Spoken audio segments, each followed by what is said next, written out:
ამერიკული გამოცემა Newsweek აქვეყნებს პირველ ფოტოს, როგორი იქნება Trump Tower თბილისის პროექტი. როგორც გამოცემა წერს, პროექტის საერთო ინვესტიცია დაახლოებით $2 მილიარდ შეადგენს. Trump Tower თბილისის 70 სართულიანი იქნება და საქართველოს ყველაზე მაღალი შენობა გახდება. კომპლექსი თბილისი დაუნთაუნი 6 შენობისგან შედგება, რომლის ცენტრალური ნაწილია Trump Tower თბილისი. პროექტი დედაქალაქის ცენტრში აშენდება და დაახლოებით 600,000 კვადრატულ მეტრს მოიცავს.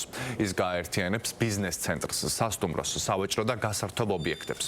დეველოპერული გუნდის თქმით, პროექტი მიზნად ისახავს საქართველოს დედაქალაქი წარმოაჩინოს როგორც მნიშვნელოვანი ბიზნეს ცენტრი და კარიბჭე საერთაშორისო ბიზნესისთვის აღმოსავლეთ ევროპასა და აზიაში, წერს გამოცემა. პროექტი დონალდ ტრამპის ოჯახური კომპანიის გლობალური გაფართოების ნაწილია.